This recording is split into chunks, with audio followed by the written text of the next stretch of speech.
It is really wonderful to welcome all of you to this collaboration. And if we are actually trying to use the noun language, maybe this is a collabo between Nigeria and the Kingdom of Morocco. But these are two countries that almost are alike.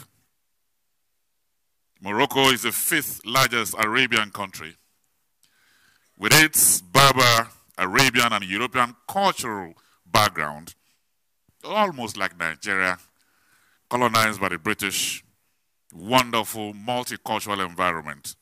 And so it's so appropriate that with 34 million people from the Kingdom of Morocco, the 5th largest in the Arabian world, and the largest African country, Nigeria, there is need for us to begin to come together to grow our economies for the benefit of the continent. So let me welcome all of you. But this is how we will roll this morning. We'll first of all have our agenda setting addresses, and then we'll kick off with the panel discussion. So without much ado, let me welcome here the Senior Economic Advisor, African Economic Development Policy Initiative, our former minister, now presidential candidate, a very sound and cerebral woman. Please welcome Mrs. Obiageli Ezekwesili.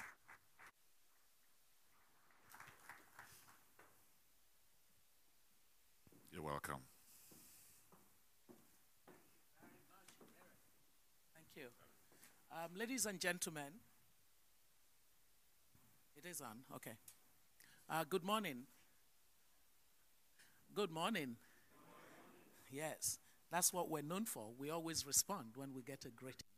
I am very delighted to welcome all of you to this Morocco-Nigeria dialogue.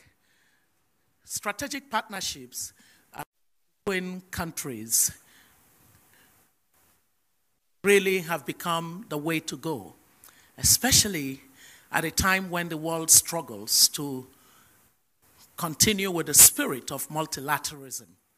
And so more and more countries are finding themselves and realizing that by building such partnerships, they can build up back again to the system of collaboration that is more multilateral in nature. One of the things that we know on the continent is that the continent needs as much opportunity for growth as possible. Two important countries on the continent, Nigeria and Morocco, finding very strong linkages politically can happen through finding linkages through knowledge and partnerships, especially between institutions of those two countries. When OCP and the Africa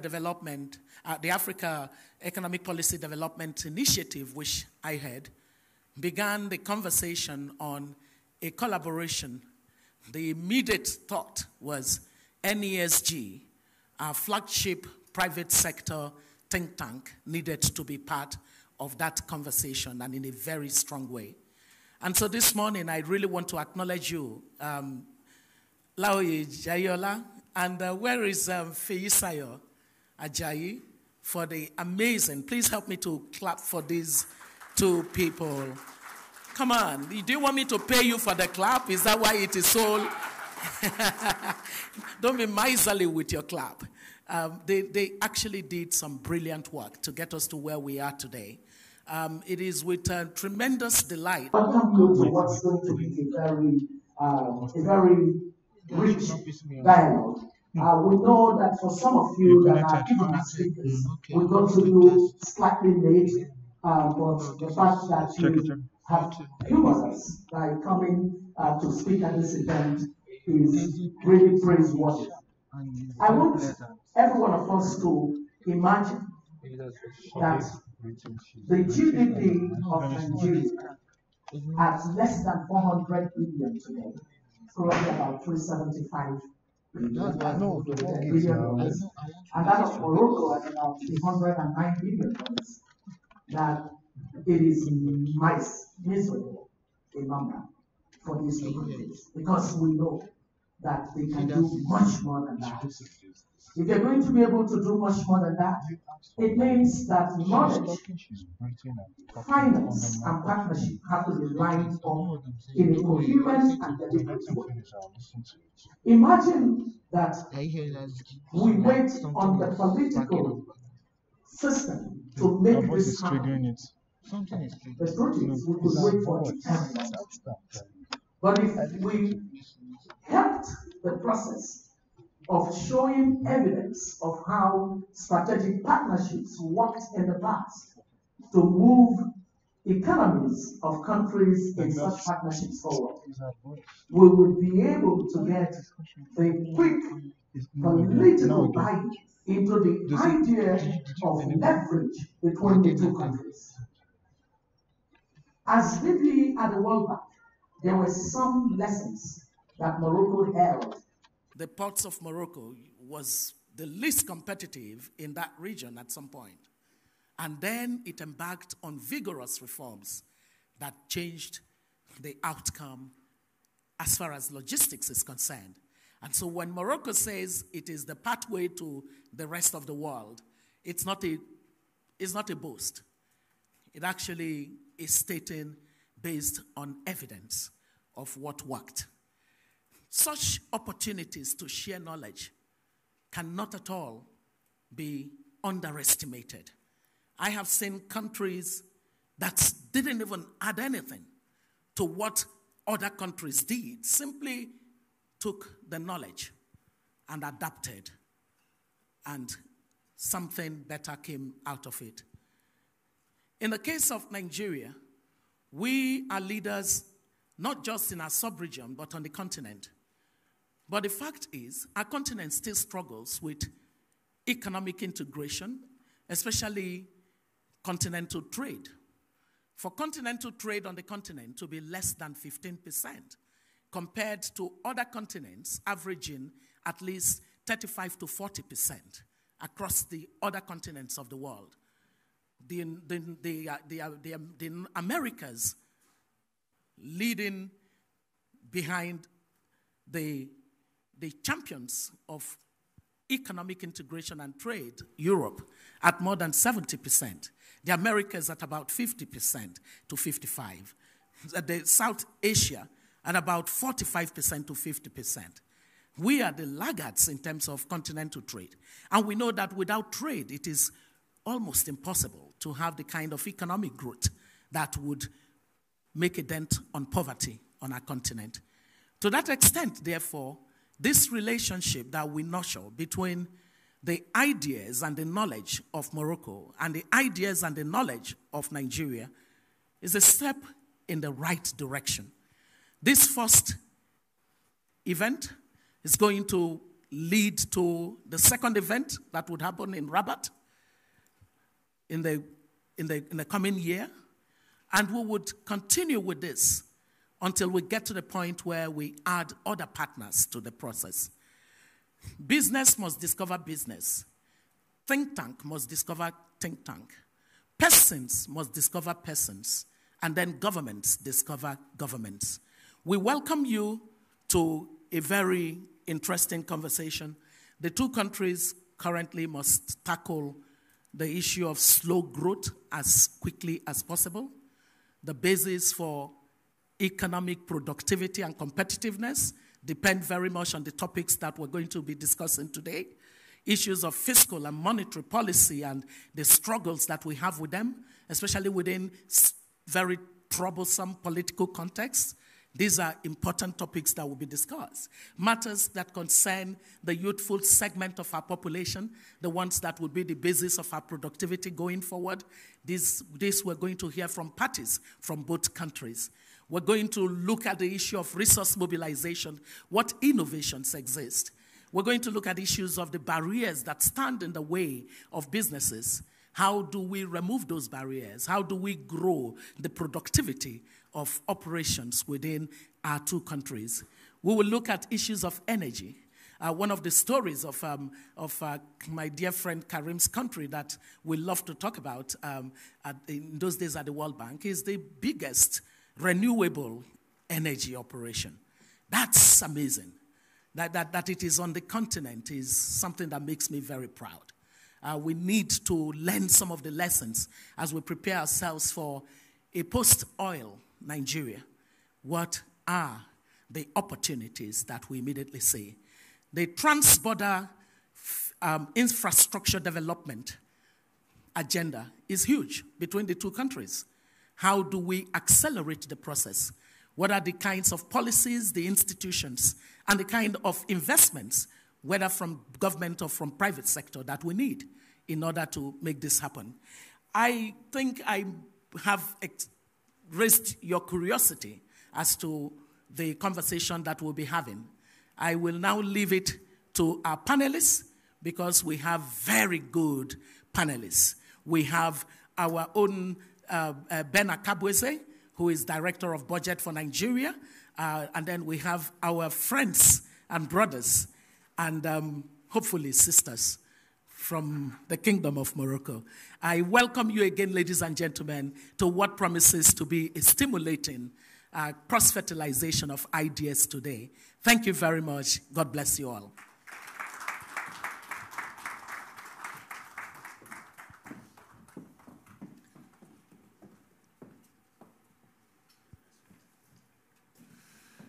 She called it cross-fertilization of ideas. Let's cross-fertilize our hands in another round of applause.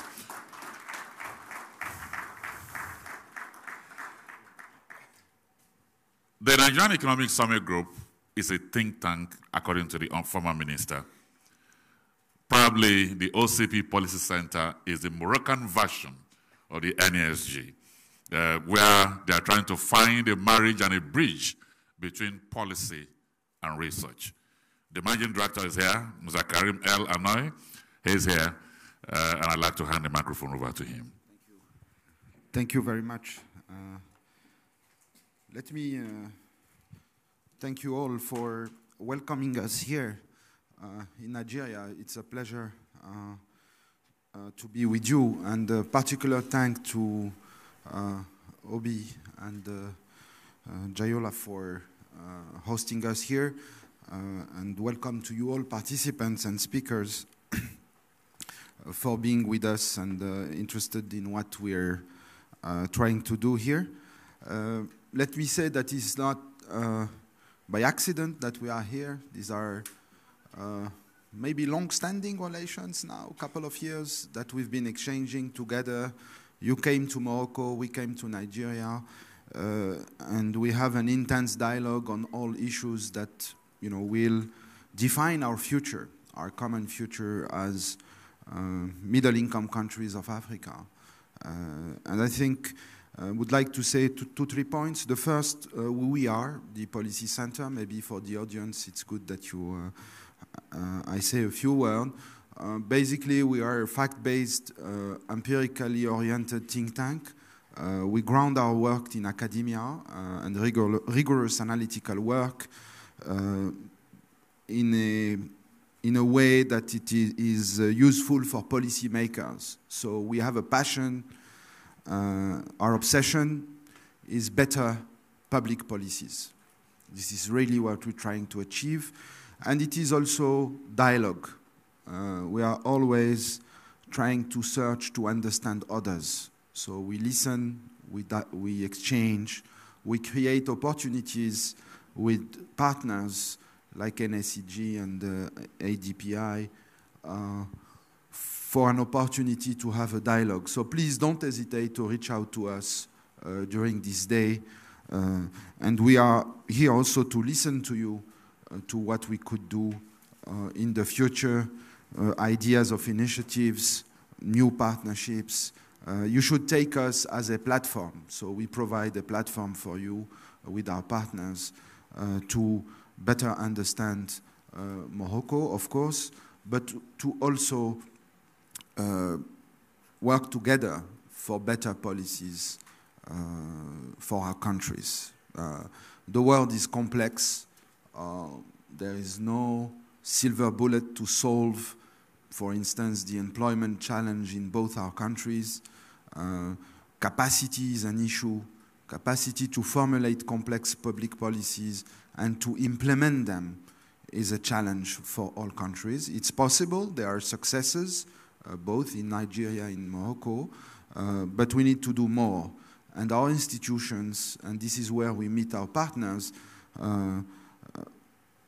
are trying to do that. This is really the spirit that is behind what we're trying to do. A few words about the spirit. We at the Policy Center come to you and to our partners in general, including in the North, if such a North still exists as we used to know it. Was mentioned by Madame Obi.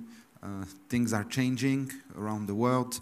And it is important to understand how this is changing, why this is changing, because it affects us. It affects what we do. It affects how we engage with the rest of the world. And we have no time to lose because our populations have needs that we need to provide, ambitions, dreams, particularly when you have a big proportion of your country that is young. So the spirit is really about South-South cooperation. And it's not reinventing the 60s, I would say. It's South-South cooperation in the 21st century. Open dialogue, tolerance, engagement, rigorous engagement, follow-up, and delivery. Of course, we're not public policy makers, but we are here also to try to help and contribute for those better policies to happen and for partnerships within two countries to happen. And between Morocco and Nigeria, I think huge progress has been made over the past couple of years, and there are signs that it is working on the ground, particularly in the agriculture sector, where the two countries have decided to put together some part of their natural resources, their endowment, particularly in the area of phosphate, agriculture, and fertilizer. I like the spirit of that. It's two countries that put together natural resources, natural endowments coming from God within their boundaries and join together to put products that are useful for the farmers. There are other breakthroughs in other sectors, and discussions are ongoing. I'm aware of that, and you have a good group of people on energy here. You should reach out to them. We have Mr. Moulin that takes care of energy efficiency in Morocco, and we have colleagues from Mazen, which is the Agency for Renewable Energy. They are very good on wind. They are very good on solar energy as well. So make sure you meet them if you're interested about energy. Let me say a few words about the critical challenges of Morocco. Some of you may not know very well Morocco. Basically, we have the same challenges. It's all about inclusive development, reducing inequality, bringing on board the whole population together in harmony. Easy to say, difficult to implement, but really this is the vision that we have at the highest political level in Morocco.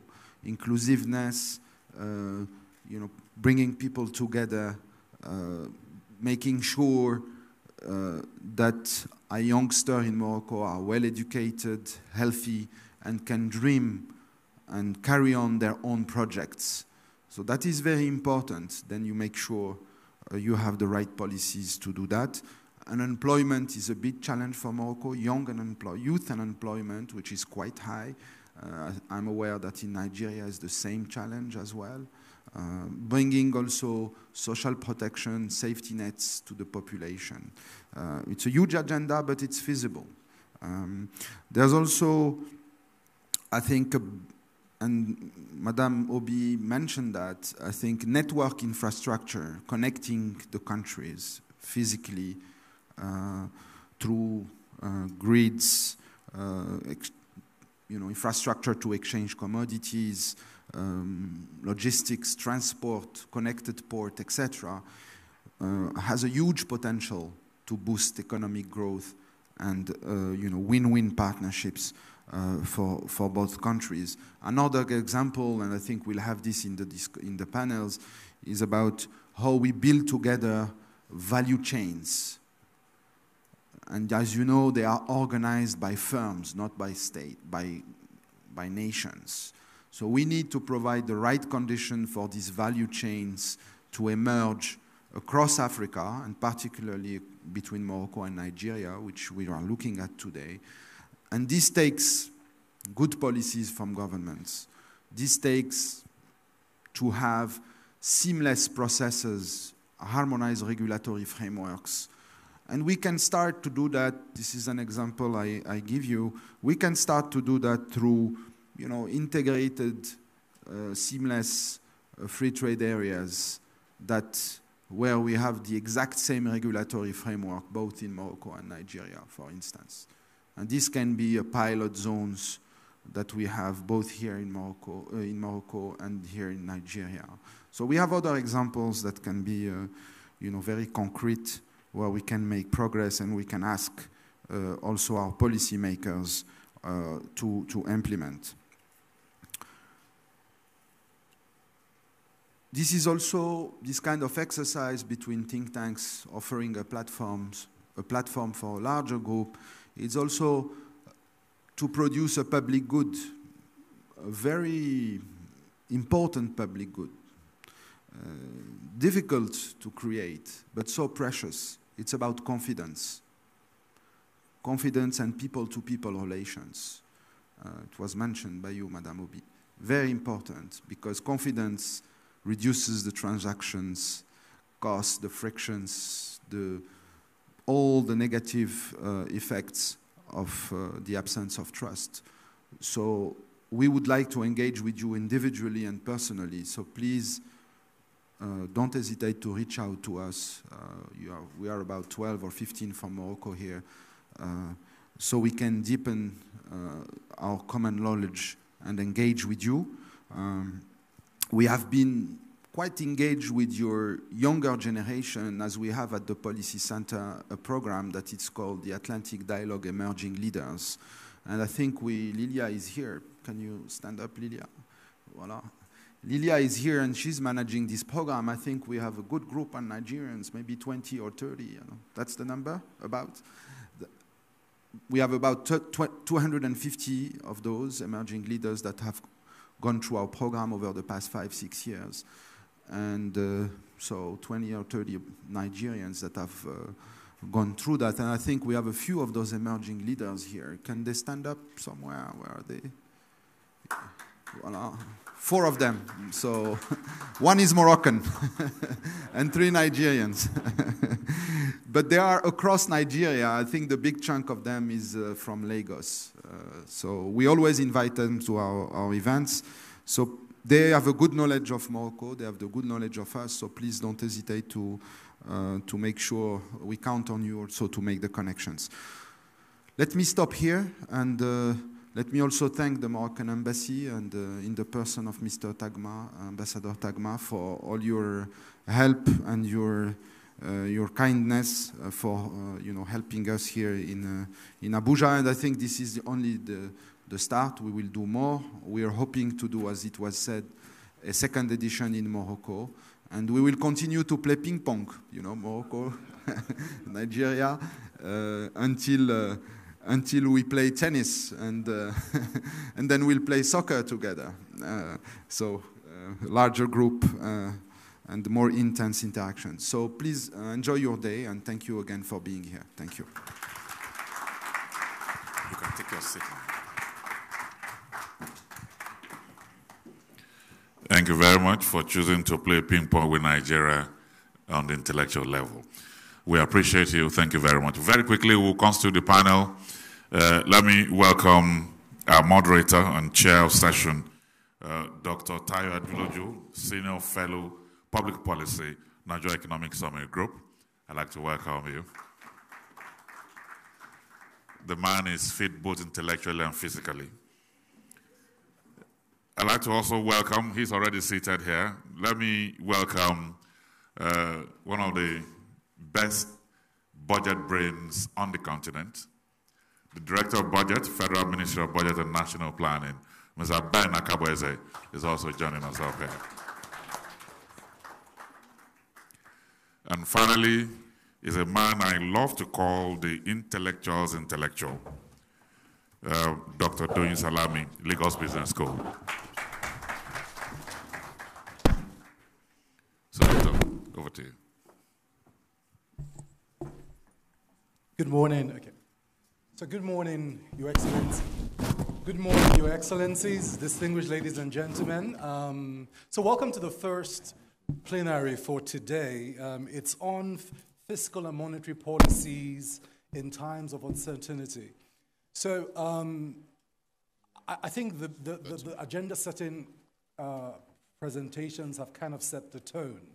We have Nigeria and Morocco, a lot of similarities. Fiscal deficits are challenges for both nations. Sluggish growth is experienced by both nations. And of course, this is happening at a time where African economies generally are vulnerable to monetary policies by the world leading economies. What that means also is that international reserves are being depleted. International finance, debt financing is less and less available. The question of optimizing our financial institutions in Africa and within our countries to be able to drive our own growth becomes an imperative. Of course, it's happening at the time where there is a global retreat from multilateralism and cooperation, and this makes sense, therefore, to forge our own partnerships, build our own alliances, and chart our common future and destiny together. So maybe as a way to start, what I will ask the panelists to do is to first, before we jump into the policy side, is to first discuss more broadly what we think are the drivers of these times of uncertainty. What are those drivers? Can we point to them and identify them and maybe compare the similarities between the drivers first? And then we can come back and look specifically about how we think the status of fiscal and monetary policies, addressing them currently. And lastly, before we close, then look at what are the points of partnerships and collaboration between Morocco and Nigeria we can experiment and explore. Already Karim pointed to one unique opportunity in creating specialized free trade areas where we can harmonize in terms of fiscal and monetary instruments and tools that will apply to create a unique opportunity for integration. So I'll start with you, Dr. Salami. The question is, what can we point to as these key drivers of uncertainty, and then we can move on to the policy conversation later. All right. Thank you very much, and a very good morning to you all. I think we need to be very clear that uncertainty generally stems from two sides. There are things that are international, and then there are things that are domestic. I will, on the international side, there are a couple of very clear markers out there. The first of these markers, and if you've taken a look at the World Economic Outlook of the IMF, is the direction in which international interest rates are currently moving and are expected to move in both in the near term at the very least and possibly in the midterm too. So you're seeing high interest rates. The US Fed had already provided forward guidance that interest rates, it's going to be about tightening.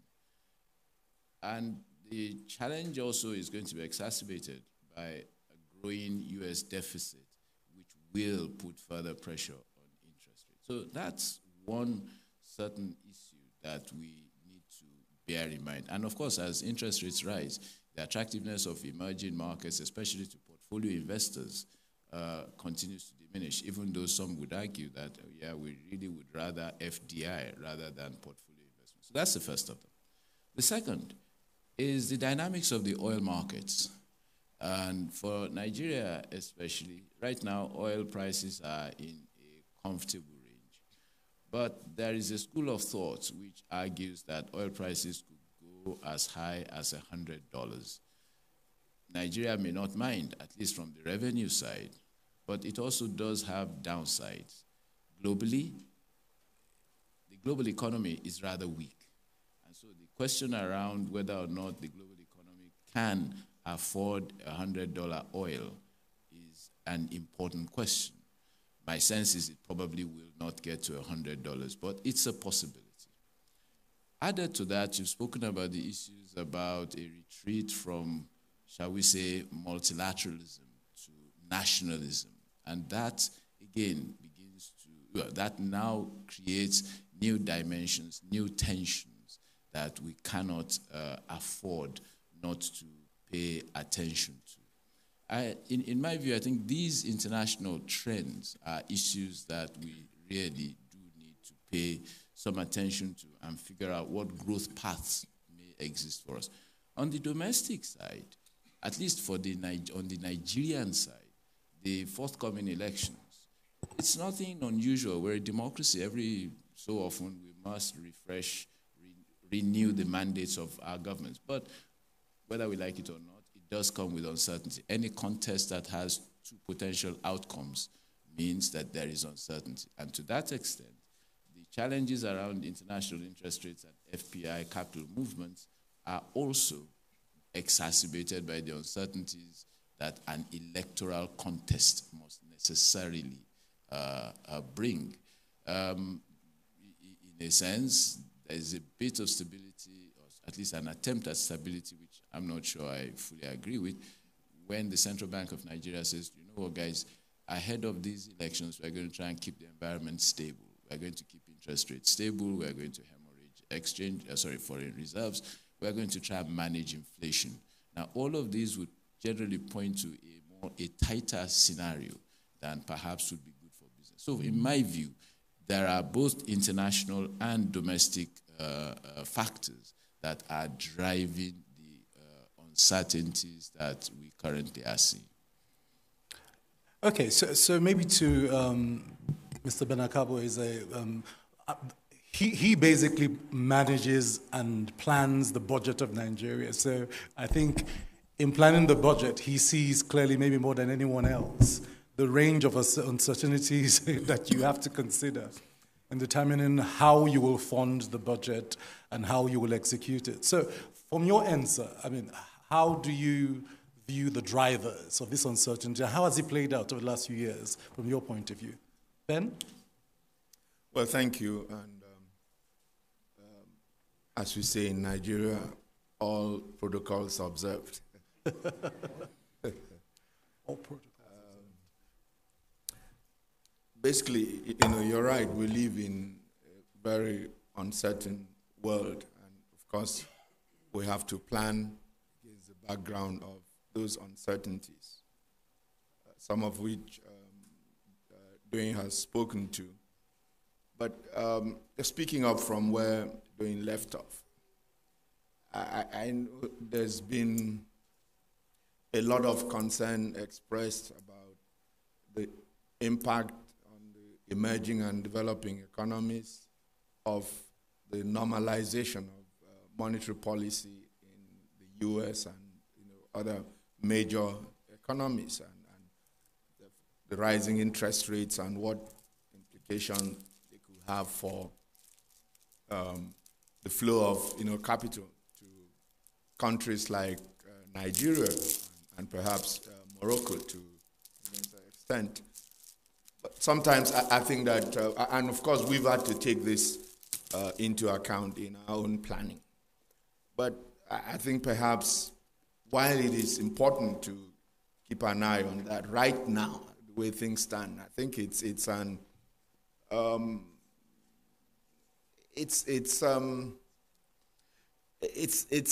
risk that is still a little far off in terms of impact. First of all, I think the global economy remains awash with capital, looking for is looking for safe and profitable, homes. And if you take where we are in Nigeria, for instance, with government bonds, government securities, the price on government securities, and especially the after-tax return, and the fact that, over the last 1.5 years, we've achieved some stability in the exchange rate. People are posting returns in excess of 20% on a dollar basis on Nigerian public debt instruments. Despite this normalization, it will take quite a while to eliminate the attractiveness of that. And it's not therefore surprising that, again, despite that, there's been, in this year, for instance, so far, within the first few months of this year, the aggregate Eurobond issuance by and countries exceeds what was done in the whole of 2017, and each of them is over subscribed. We are now on the verge of a $2.8 billion Eurobond issuance, and I can tell you that it's practically all spoken for. So that remains. So for us, while that's a risk to thing, it's not something that we care about that much. In terms of oil prices, for us, it's a double-edged sword, unfortunately. This ought to be a season where we should be clinking glasses and really happy about the oil price. But right now, practically every drop of refined petroleum products consumed in the country is imported. And the biggest single factor in determining the price of refined products is the price of crude. So, in essence, while we export the crude at 80, we effectively import back the same crude that we export at 80 at 100 through the importation of refined products.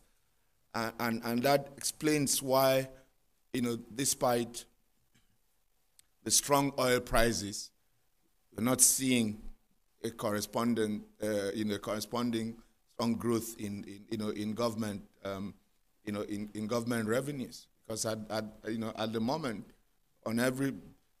in terms of the regime for pricing of petroleum products, for every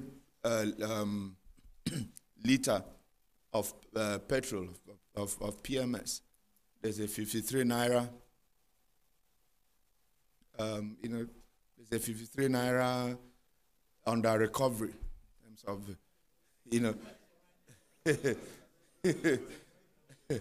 well, that's the name, that's the term that NNPC, that is charged with this responsibility, calls it. And who am I to name it otherwise?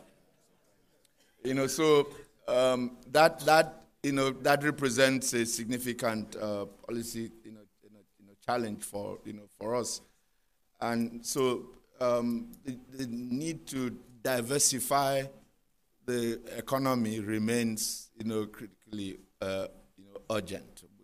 We must diversify our sources of currency. We must, deal with the issue of domestic refining, capacity. Do something about the pricing of petroleum products. So, for us, really, the domestic issues, the uncertainties arising from the domestic environment, and that includes policy environment, are of a bigger concern to us at this point than the international issues. We've managed, again, to achieve some stability in the Niger Delta. Oil production is rising. For 2018, we had premised the budget on 2.3 million barrels per day average production. In the first half of the year, we only averaged 1.84 million barrels, but it's crept up now. The daily production is up to 2.15 million barrels now. The indication is it will keep going up. While things are there, the reality is that there are still pretty regular breaches of the pipelines, especially the export pipelines. This year alone, we probably have had about 200 of such breaches. And so sometimes what is produced at the well doesn't then get to the export terminals, and that takes a toll on. Ultimately, what we report as production is what gets to the export terminals, which is what can translate to revenues.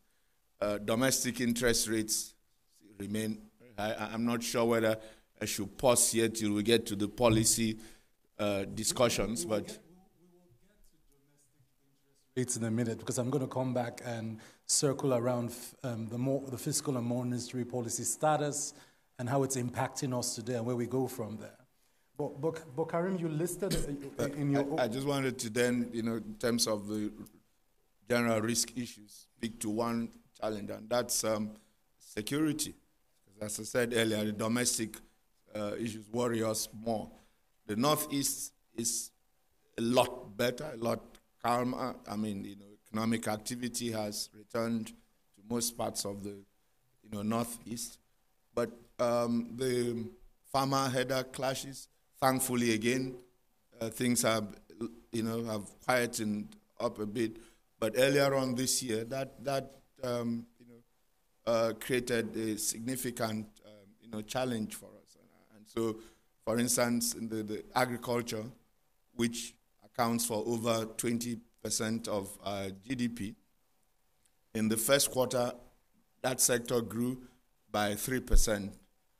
In quarter two, that sector grew by only 1.1%,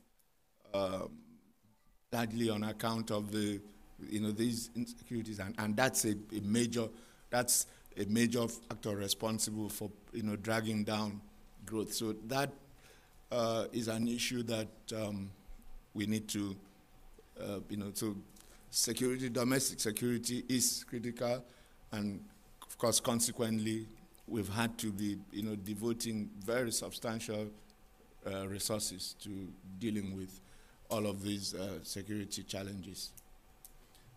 Thank you again, Mr. Ben.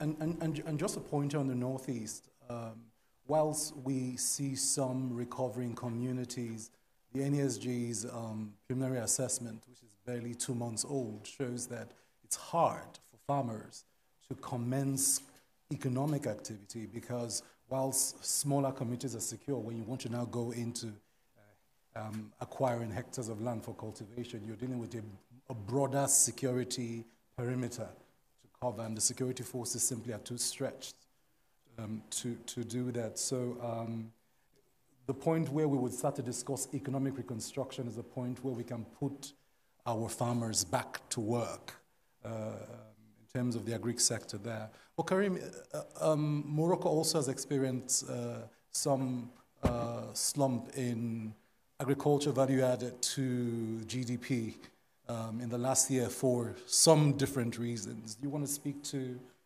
that, for example, as a driver of uncertainty? Because they are unique contributors to that drop in agri contribution to GDP. Yes. Let me say a few words to answer your question, but also a few comments on the spirit of macroeconomic policies in Morocco. I think it is important because for investors, that's the backbone, I would say, of the economy. Stable inflation, predictability of policies, etc. Morocco, like Nigeria, is largely impacted by external shocks. We are maybe, I I would say, less volatile than Nigeria, as we have a fixed exchange rate. We're just moving gradually and slowly toward a more managed float. So today we have enlarged the band around the basket, which is mainly composed of euro and US dollar, which has brought stability. So we are traditionally a low inflation country.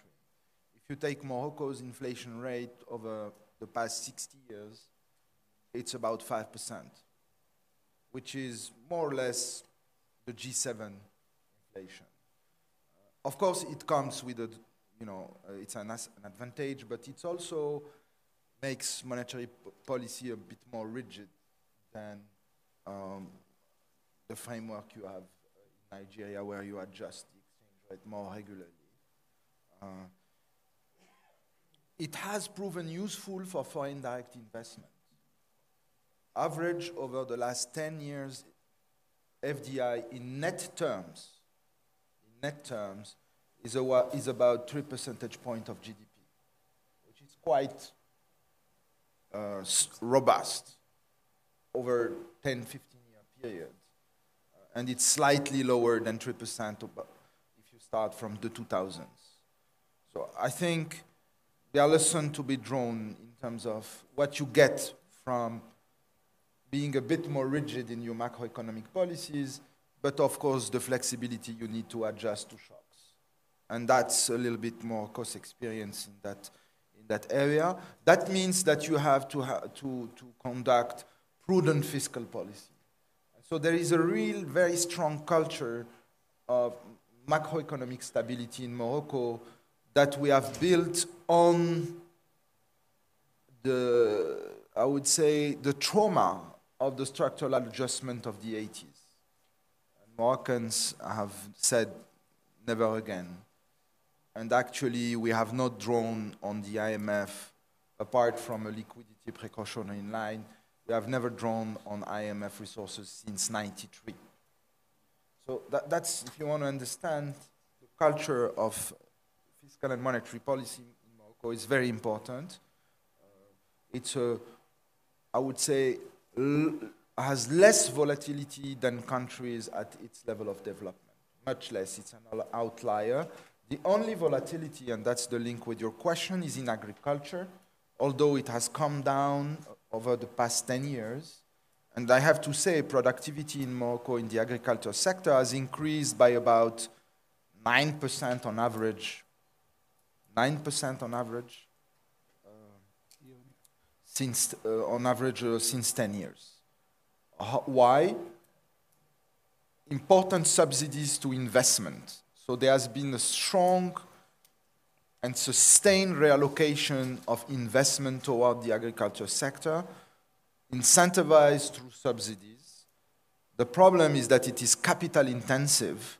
At the same time, the labor force working in the agriculture sector has declined.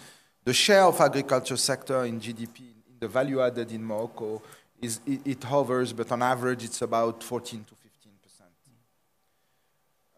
And see, this dynamic is very interesting for an economist, but at the same time, the fact that it is capital intensive, that has reduced the intake of workers, is also a limitation.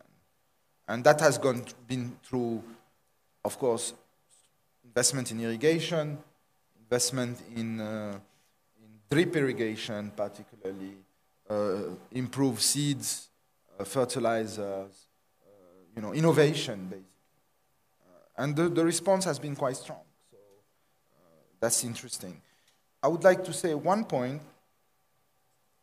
Currently, every country self-insures itself.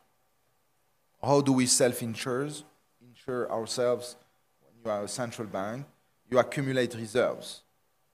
They have a quasi-fiscal cost, which is not efficient in a way. The fund, for many reasons, is not perceived as being the insurer in the first place. It's seen as being the lender of last resort, ex post, after a crisis. And I think that's an important topic maybe for you guys at NESG, and we could work together. how can we imagine a sort of collective insurance in Africa? You know, countries are starting to do that. The Chinese with the Chiang Mai initiative, and there are other initiatives in Europe.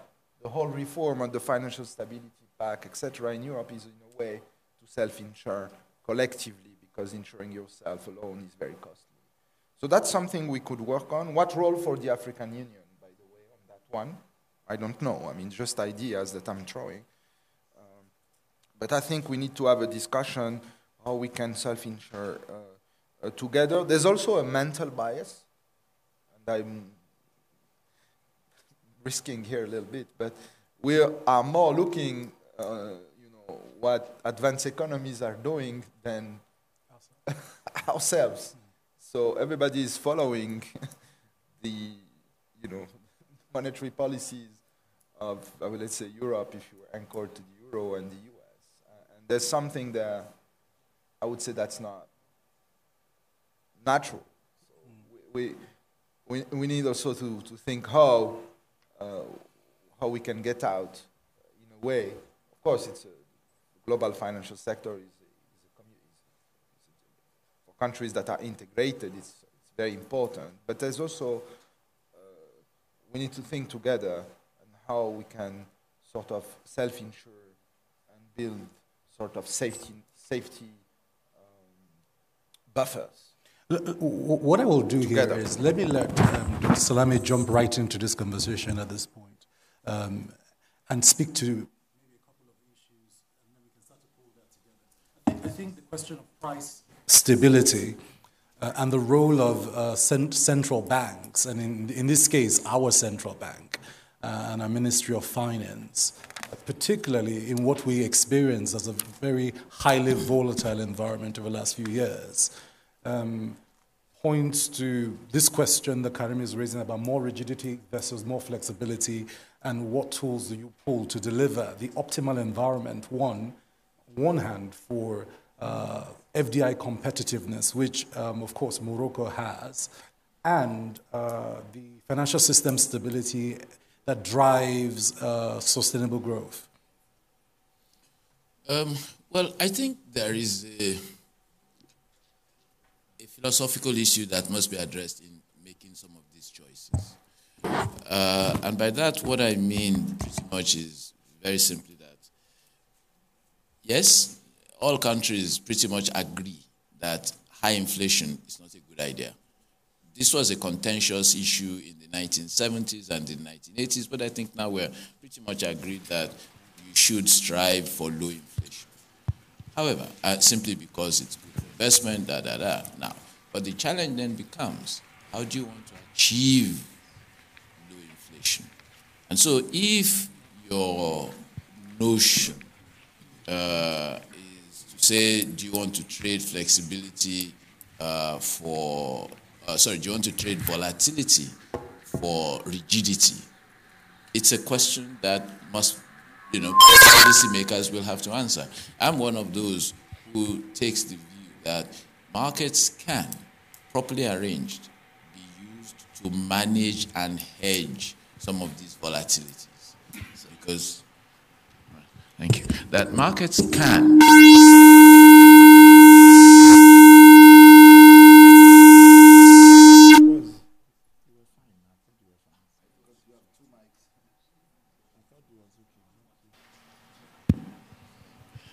Well, there are some volatilities that markets don't hedge.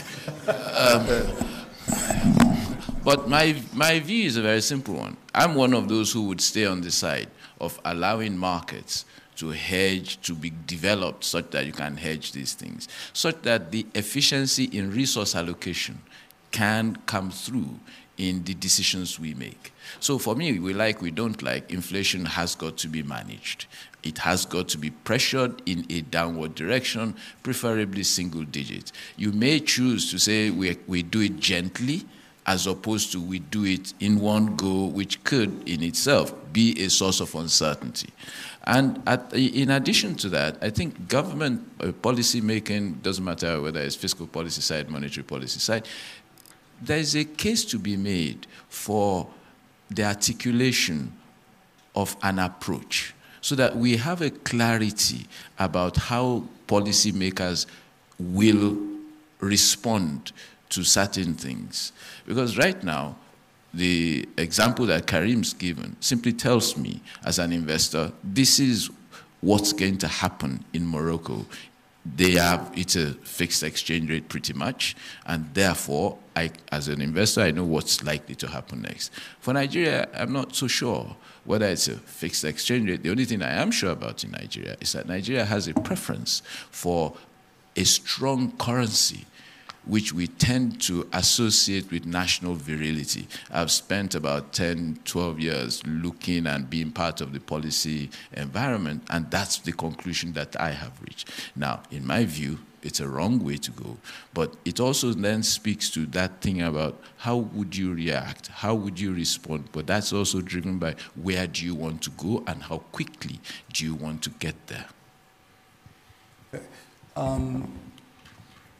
Mr. Kabuiz, I know you need to run off for a FEC presentation, so I'm going to let you do two things. One, I'm going to let you have some input into this conversation as to how governments approach price stability, and whether you think, in terms of the outlook, if an investor was looking into Nigeria now, how you think you would communicate how monetary and fiscal policy is delivering price stability.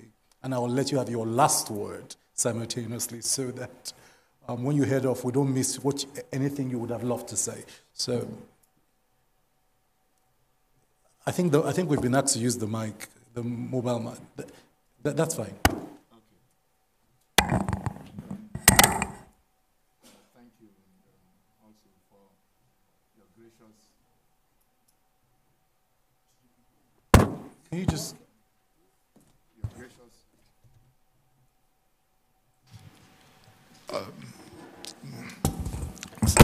I'm saying thank you for your gracious understanding of I have to leave before the scheduled close of the event because there's Federal Executive Council at 11 a.m. that I need to be at. First of all, in terms of the approach to price stability, which I concede that's the principal objective of the monetary policy side of things.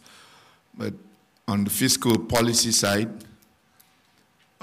sometimes that leads to policies and actions that conflict with our own goals and objectives, and it's nothing peculiar to Nigeria. Last week I think it was President Trump threw up his hands out the air and said the Fed has gone. He said the Fed is out of control because he couldn't understand this.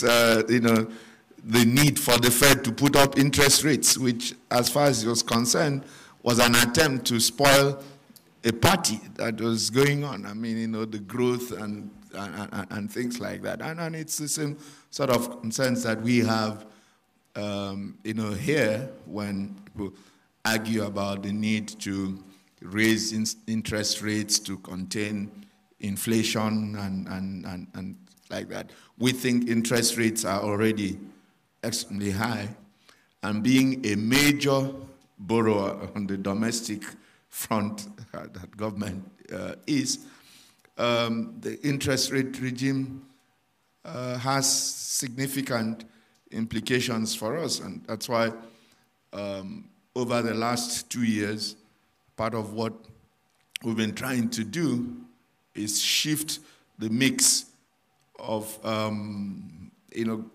the federal government's borrowing from domestic, increasing. From a mix of 84-16, percent domestic foreign.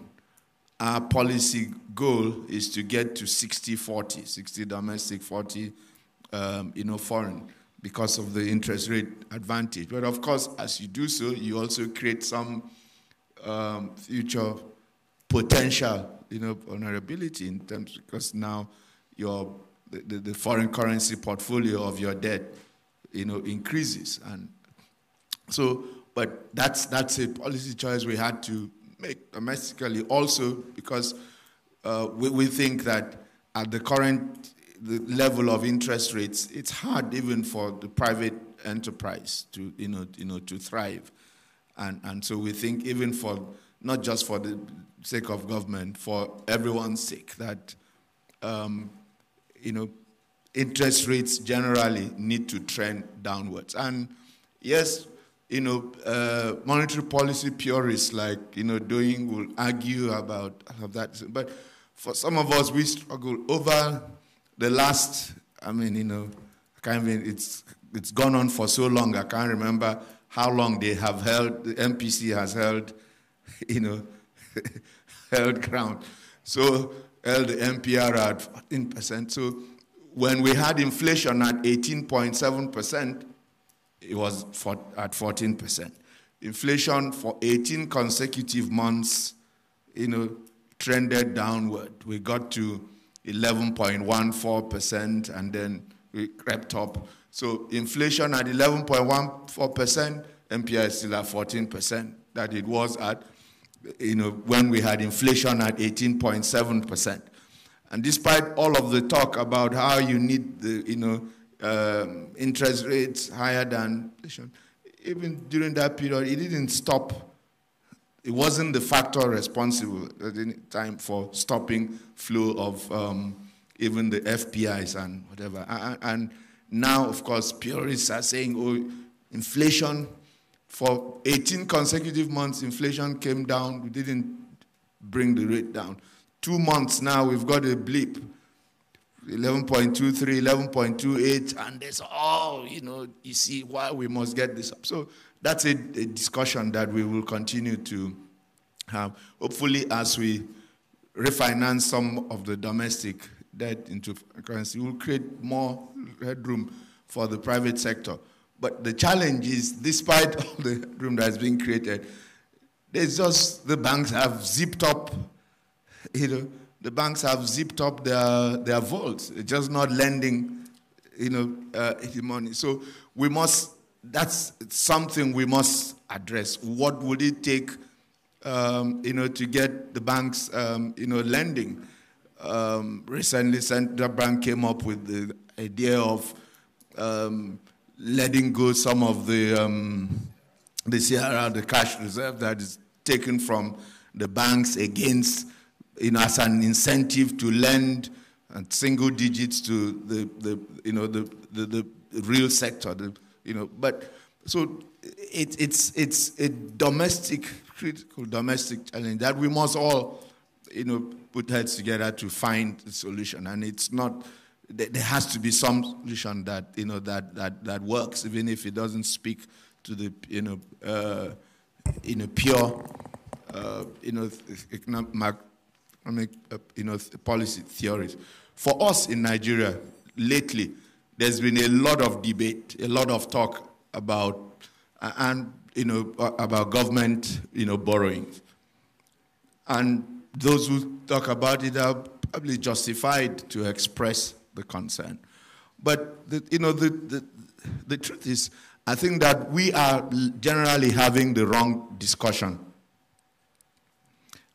I personally don't think we have a debt problem, at least not yet in Nigeria.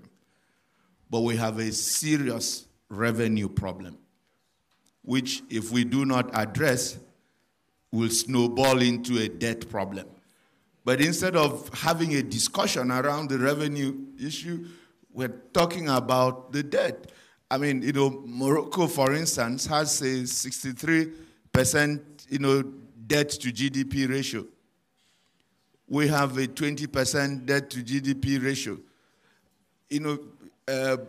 Morocco has over about 3.4% deficit, deficit to GDP ratio. We have a statutory cap of 3%.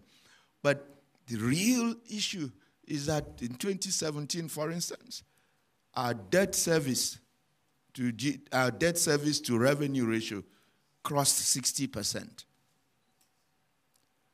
And that creates a real vulnerability. You have two options from a policy standpoint. They try to address the numerator, which is debt, at a time when you have huge infrastructure deficits that need to be addressed, at a time when the economy, even though growth has returned, remains pretty fragile, and therefore government spending is also critical to sustaining, driving growth. Therefore, focusing on the numerator at a time like this may not be the optimal solution. Thank the you. denominator, which is revenue, is what we need to focus on. And if that grows, then the concern about the debt service to revenue ratio begins to. Despite recent efforts, the government revenue to GDP ratio is still under 8%. And, in a continent, the average is at least double that. If all that we did was double revenue, immediately you see what impact it has on this concern of debt service to revenue.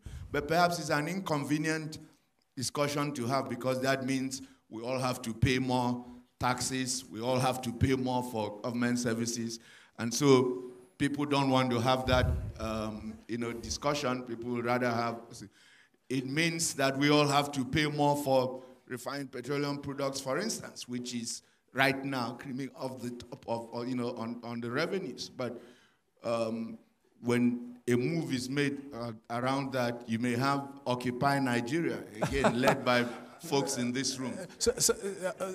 Excellent. Thank you, Mr. Gabos. I want to go to the floor, but just to say that the NESG's official position is that debt servicing to revenue is a key concern, but that's a debt issue.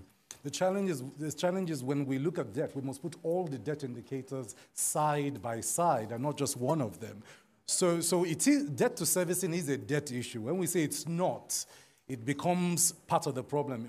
In fiscal governance, when we say a debt issue, we must put debt to GDP, we must put debt servicing to revenues, we must put revenue to GDP, and within that we must then break it down and look at the different types of revenue and receipts. Only then is fiscal governance broad enough for us to decide which tools to pull. Do we pull 10% of the top earning Nigerians? Do we grow VAT by 2% and reduce personal income tax? And those are the conversations that the fiscal roundtable hopefully will come back to you, sir, and the other policymakers to support. So we will support a revenue mobilization strategy that is thought through a broader set of fiscal tools, just to say so. Now, I know Mr. Akabuze is going to step out, so maybe the first thing to do is to take any questions and comments you want to direct to him, and then we can. So one hand, I'll take 3. 2, all men, no. We have to see a woman's hand. So there are 3 male hands. I don't want 3 male hands. So I've only counted 2 for now. The gentleman in the front and the one that has the mic already. Can I have a woman? Okay. Yes. I would prefer that. So yes, you have your say. You have 1 minute to ask your question or comment, please. Thank you very much, Mr. Moderator, and good morning, everybody. I'll start by saying a few things. My name is Anthony Oreji. I work for Travelex Nigeria. Come again, you work for? Travelex. Travelex. Please, sir, we know the problems. We understand the situation. Can we not have the solutions? Last year we were here, they pointed out, oh, these are the issues. Mr. Ben Wabes has just said again today that, the fuel import is a problem. We pay so much to import refined product while we sell crude oil. Why can't we have the political will to at least address that fundamental problem? Why do we have to sell crude oil at a cheap price and then buy refined product?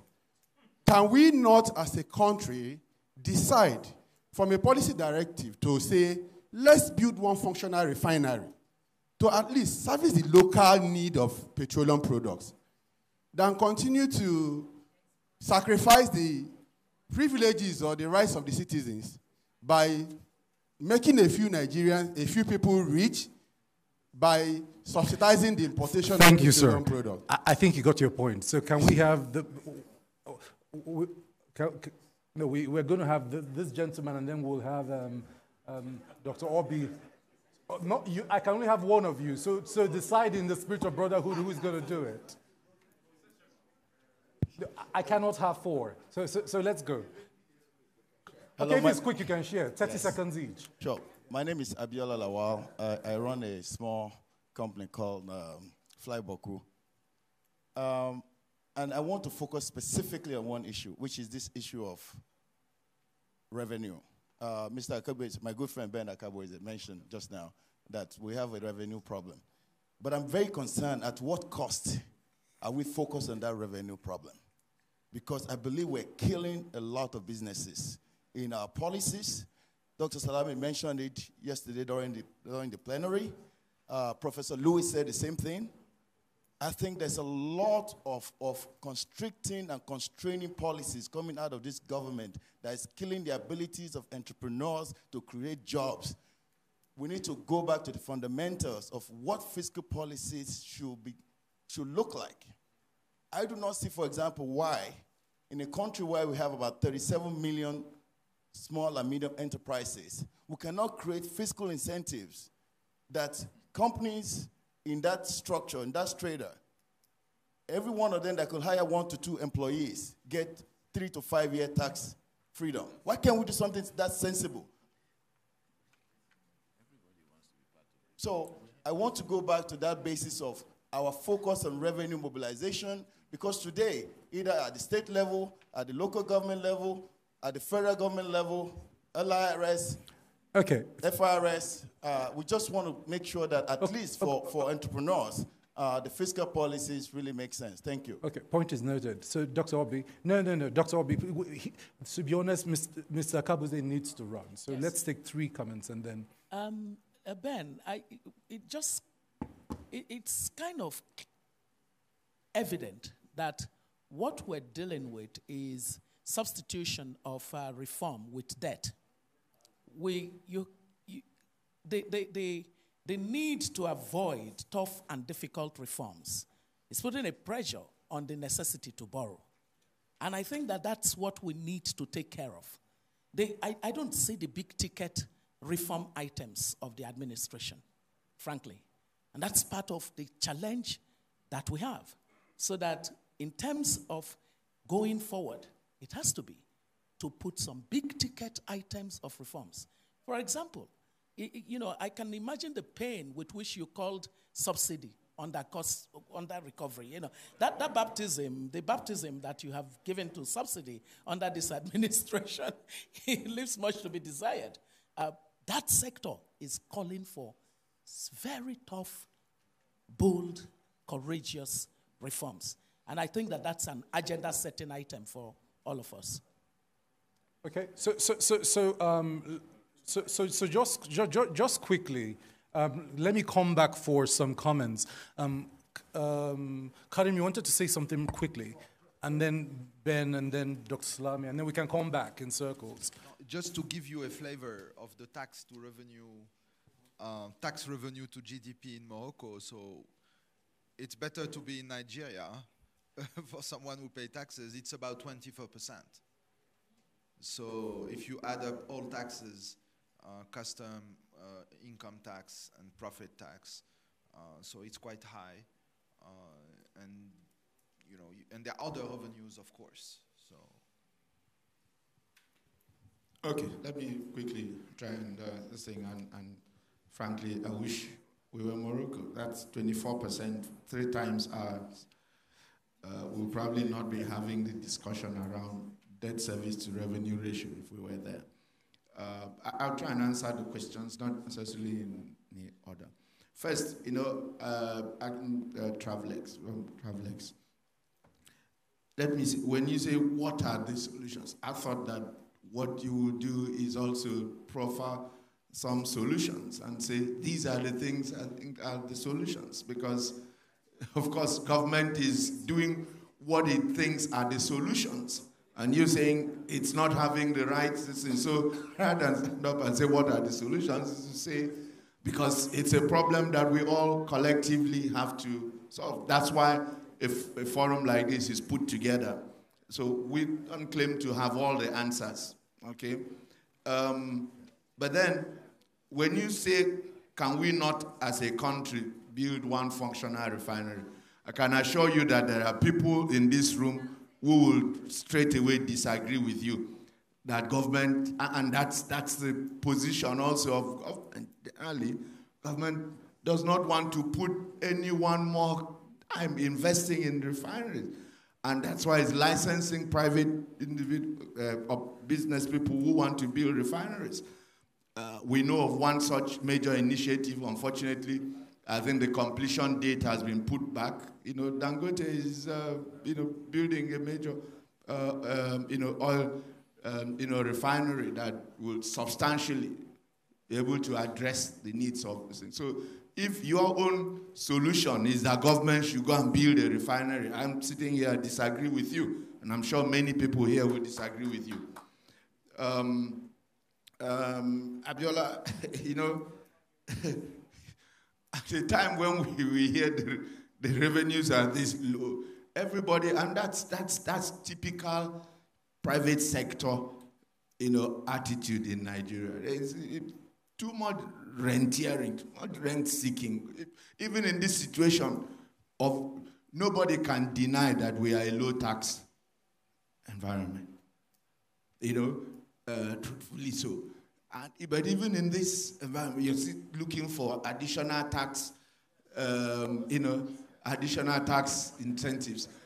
You know, that's trickle down. The notion that we give you tax incentive, then you will then employ and whatever. It doesn't work.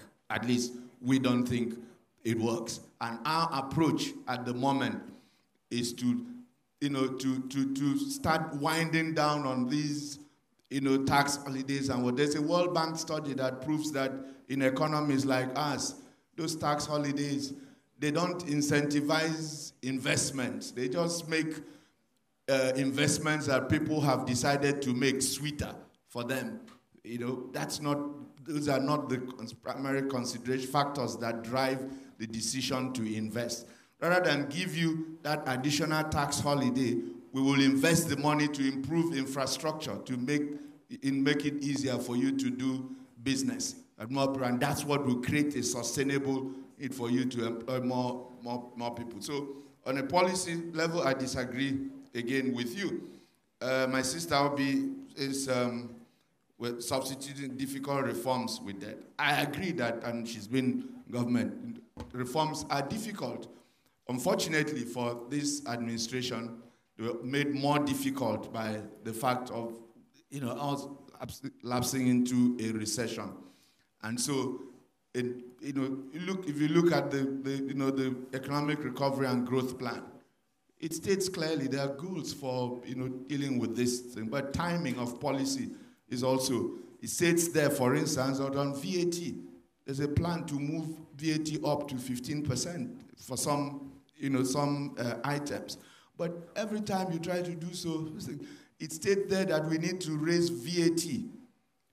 When we found out our tobacco, our alcohol is the cheapest, on the continent, because, the tax was we've tried to raise, excise in Nigeria. Excise is only imposed on alcohol and tobacco. We've excise from all other products, that if you go even the excise, the act has many more products that this is probably the only country where, I'm not picking on Coca-Cola, but just, it's a global brand. But this is probably the only country they operate in where they don't have to pay excise on their, and yet people say there's too much, taxation. just to raise that excise on tobacco and alcohol. They are fighting, that sector.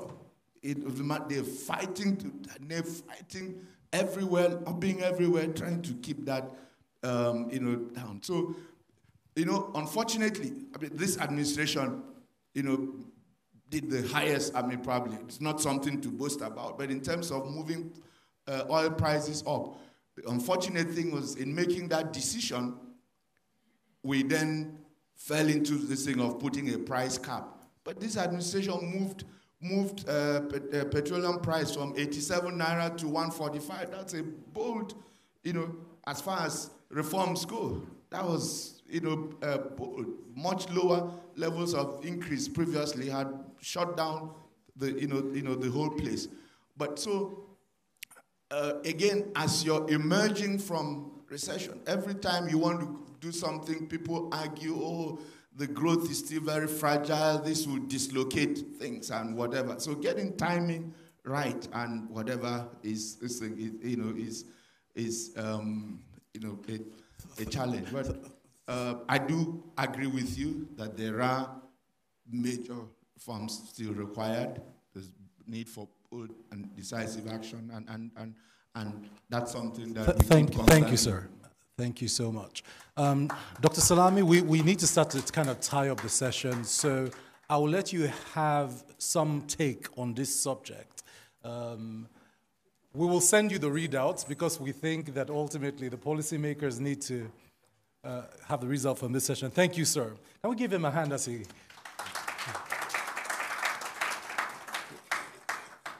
Dr. Salami, there are two things I need you to try and tie together. One is responding to some of these comments. Two is to begin to... Karim put a bold proposal forward in terms of how fiscal and monetary policy could converge in designated free trade areas to create a proper linkage and strategic partnership between Morocco and Nigeria. Okay, so beyond responding to the comments that have been made, that's something I would like you to respond to create that basis for what do we begin to look at in terms of fiscal and monetary policy as it underpins the strategic partnership between Nigeria and Morocco. Well, I think let me start with your last comment about strategic partnership between Nigeria and Morocco. Perhaps the most important thing is about a vision. Because in the absence of a shared vision, then the whole notion of cooperation kind of disappears. If you look, Nigeria almost pretty much refused to sign the Africa Continental Free Trade Area agreement. Why? Because for the most part, Nigerian business was quite worried about its implications.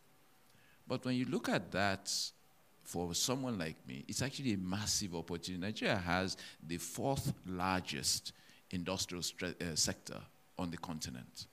Now, its weaknesses are not weaknesses that cannot be remedied. And so that kind of underlying fear of competition begins to becloud the kind of policy choices that we make. And so for me, the idea of collaboration and cooperation, in my view, we pretty much have no choice about it. It's a matter of almost when, although if could also be in it. If we don't have the vision, then we will continue to stumble along. So for me, I don't see, and one of the key challenges that we're then in the presence of a vision, you can then begin to see collaboration between fiscal and monetary policies in both countries, policy makers in both countries. But ahead of that, you would need think tanks like these two to work to set the framework, to work to set the foundations, to work to set the agenda, shape the conversation, or else conversations driven by fear pretty much don't go very far. And right now, the intra-African trade conversations are driven by fear, two sets of fears. For countries that have for landlocked countries, their own fear, and which is why many of them pretty much signed up, is a fear of being shut out of access to the rest of the world. For countries like ours that are not landlocked, our fear is simply about our capacity to compete. And in my view, if we continue down this route, it's a suboptimal outcome all around. So I see no fundamental challenge. I'm not saying that there are no differences in our various countries that would need to be harmonized, but that's the role that think tanks are supposed to play.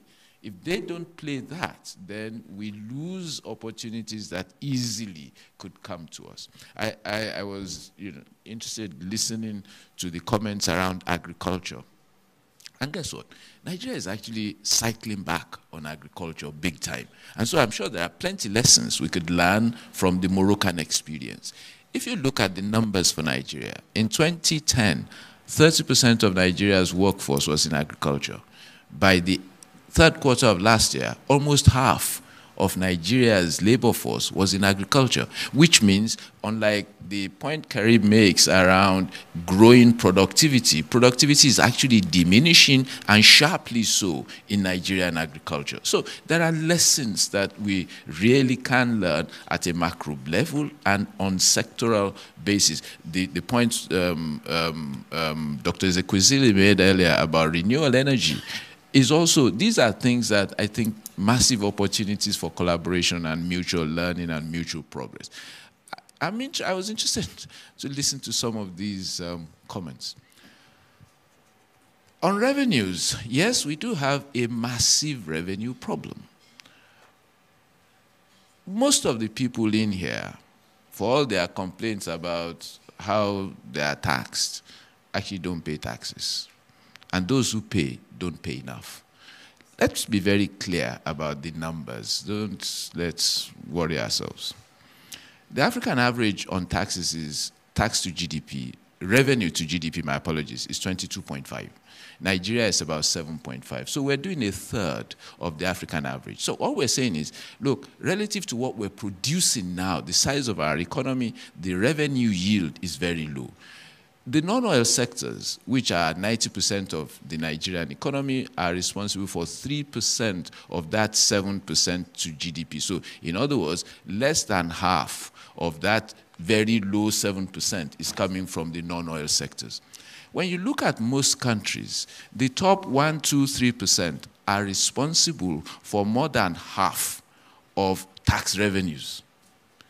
In Nigeria, and a particular, I was hoping to be able to disguise this, but if it doesn't work well, forgive me. In a particular context, there is an agency where you go there, you put in some information, and it will give you information about the taxes paid. So some clown puts in information not belonging to him, but belonging to somebody in the top 1%. And it turns out that person hadn't been paying taxes. Now, in Nigeria, the top 1%, 2%, 3% have the capacity to insulate themselves from paying taxes. The patronage system means you can call the governor, the president, the minister, and say, see, your guys are disturbing me. Can you generally call them off? And they will call them off. So these are some of those things. I was listening to Biola's comments about SMEs and giving them tax breaks so that they can employ 1 or 2 or 3 more people. I'm afraid the data just does not support that assertion. It's a shame, but the data just does not support that assertion. Tax breaks, as Ben says, simply makes investment decisions that people would already make anyway even more profitable. And so we're going to, all of us, the argument that I was expecting Biola to make is to say, I am my own local government. I do my own roads, I do my own this, I do my own that, which is now a real headache. What comes first, chicken or egg? Ordinarily, and again goes to Dr. Ezekwesili's point, you could have done it a slightly different way. Say, okay, if you took debt, is it improving the infrastructural base and reducing the cost of doing business? At the moment, probably not. You could have gone another route, which would be to say, is there any legislative, regulatory, policy framework that we can create that brings private sector money into infrastructure and therefore makes this infrastructure available, reduces the cost of doing business, and therefore encourages people like Biola to pay more taxes, be more efficient, be more competitive, and therefore pay more taxes. Unfortunately, Nigeria's policy-making elite don't understand markets, are afraid thereof, and cannot think through how you make markets deliver on what you really do need. And until, you see, all you want, if you want to scramble in Nigeria today, just announce a new license. Even those who don't know what it's for, the fact that it's a license means it excludes those who don't have it. Therefore, you must have it, even if you will not use it. But that's the way we roll. It's unfortunate. It should change. It must change. So for me, the points about revenue, I understand Ben's anguish that they do need to raise revenues, and significantly so. But they also must come to the table with a clarity as to where they are intending to take this environment and how quickly. The point about, again, a refinery, in my view, I'm sorry, but I'm one of those who takes the view that the world's gone past the days when governments build these kinds of things. There are models that allow private sector participants to do them. Indeed, what we expect is that the government would spend a lot more of its resources on the social side in order to empower those at the bottom of the pyramid, either in education, in health. Look, let's be brutally honest. Madam was at one point responsible for education. Today, I say without any hesitation that Nigeria has a labor force that is not fit for purpose. Its productivity is low. Too many, it doesn't matter which level you're looking at, too many are carrying certifications that are beyond the skills that they actually possess, which therefore means that the private sector has to incur costs in bringing them up to certain levels, which is where people like anybody who's complaining about high taxes, these are additional costs that in other jurisdictions these businesses would not have to carry. And so my view is that there are lessons to learn. The point was made about the ports. I drive through some horrible traffic every day in Lagos. Why? Because the ports are totally, the access to the ports are a big problem. But where were we when the railways that ordinarily link the port to containers or could take containers out of the ports into other parts of town fell into disrepair? And then we now complain. There are days when I am in traffic 4 hours. In fact, now when I have an important meeting, I stay in town. I sleep in a hotel because I'm not just willing to take the risk. And so these are challenges that a holistic view must be taken of them, and an approach that enables or elicits resources. Nigeria is, in my view, unduly afraid of its own shadow. We really have got to unleash the power of this economy, but we've got to do so in a thinking and meaningful way.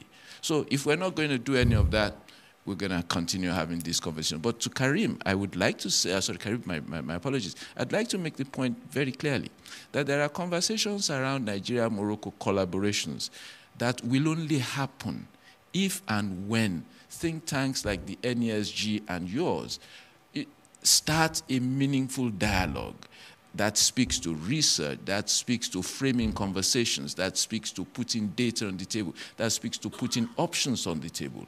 If we're going to leave it to the political class, we'll see. Thank you, Dr. Salami. Now, we are completely out of time, so I need to bring it to a close. But Morocco has had this, just one last thought. This is my personal interest. The regionalization strategy of Morocco is a big part of building out for you what is the future of growth, particularly in unlocking opportunities across the country. We have struggled with a fiscal federalism in Nigeria that many of us point to as a lost opportunity if we do not capture, in terms of a national contract, how the regions will compete and be competitive. Maybe from lessons, because you have the opportunity to look at the clean slate now and say, how do we build regional competitiveness? What would you say, in the Moroccan experience already, are the maybe top 2 or 3 big success factors you think are in building regional competitiveness, and how have you gone about it? Maybe we'll just close on that. Yes, I think I can take the example of aeronautics and automobile sector, where Morocco now exports about 400,000 cars a year, and there are planned investors that will make it grow in 5 years to 1 million cars a year. And in the aeronautics sector as well. I think what has worked is predictability of macroeconomic policy. The first question that any investor that will be heavy on fixed assets in your country is the predictability of macroeconomic policies, inflation, exchange rate, etc. The second question is, of course, logistics and infrastructure. You have to have a well-functioning port. You imagine that if you send a couple of 10,000 cars a day, the logistic has to work because it can kill your profit margin very easily. The third one, which has worked, which is a bit contentious in Morocco, is a free trade agreement with the European Union. If it was not to those free trade agreements with 0 tariffs on all manufacturing products, those companies that are coming to Morocco to address the global market from Morocco would have not come. And I think it has, we can discuss about, these free trade agreements. They have many, we don't have time, but I think on FDI, particularly in the manufacturing sector, they had a very significant and sustainable and lasting effect. It has been, I think, successful because these are suppliers, it's a part of production chain. They brought in their subcontractors. And this is what I mentioned that when I said, seamless sort of free trade zone, completely harmonized regulatory framework. There can be pilot projects. So you're asking for concrete options. This is a very concrete option. We can work on that. We will soon be less competitive for basic operations in that area, basic cabling, etc. And it's already happening, for instance, in the aviation, the aeronautics. There is a very sophisticated laboratory test for engines, which is the most complicated part in airplanes, as you know, and the basic cabling and seats, airplane seats, which are, some of the companies are doing this in Morocco. We're talking about 200 companies, subcontractors of Bombardier, Boeing, Airbus, and I think there are discussions with Embraer coming. So, but you have to give the incentive to you have to bring the platform, the incentive, the right policies, etc. So, point well taken, we will be working on that. We've learned a lot today by listening to you. It's very important for us to understand also the spirit of policies, because in any countries in the world, there is a psyche of public policy which reflects the nature of the country without any judgment on that. It's just history, it's culture, it's many things. And it's very well reflected in public policies. It's very interesting. And that's important we understand from which angle and perspective we come each other. But in the end, I'm pretty confident that we can do things. I've already mentioned a massive collaboration with the huge movement, actually, of goods through your ports, etc., in fertilizer, which is happening. So it should be possible to do more, to do other things, to diversify, etc. And also, I think people-to-people relation, understanding each other, that will create ideas and providing the framework. So you need a critical mass of people aligned and in the same spirit to to move things. I think we will have very interesting discussion on very sectoral topics. I mean, we started with something broad to understand also that psyche of public policies and macro policies that are so important. But we will go into the details of the program where they can be very more specific also projects, etc. So thank you, distinguished panelists, Your Excellencies, ladies and gentlemen. It's quite clear we must overcome our fears and build a culture of macroeconomic stability that is supported by prudent and strong fiscal and monetary policy. To do so, we must do so in a spirit of participation. Thank you, ladies and gentlemen. Thank you very much. Thank you.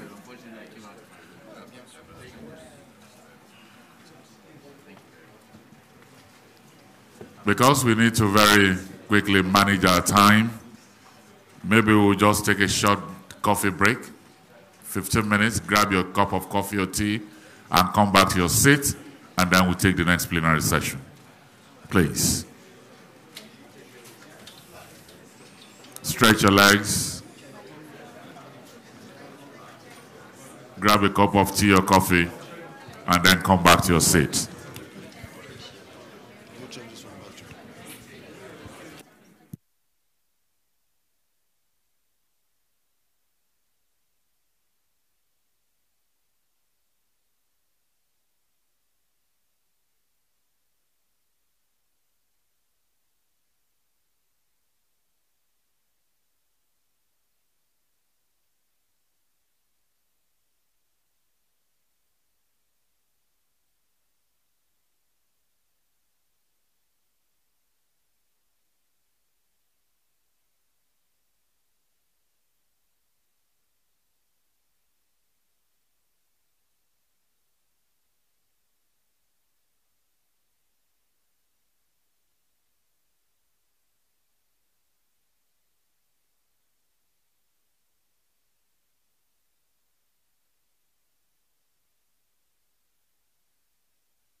One, two, sound check, 1, 2, testing 2, 1, 2, testing the microphone, sound check, 1, 2, 2, testing 2, 1, 2, testing the microphone, 1, 2, sound check, 1, 2, testing 2, 1, 2, testing the microphone, 1, 2, sound check, 1, 2, testing 2, testing the microphone, sound check, 1, 2, testing 2.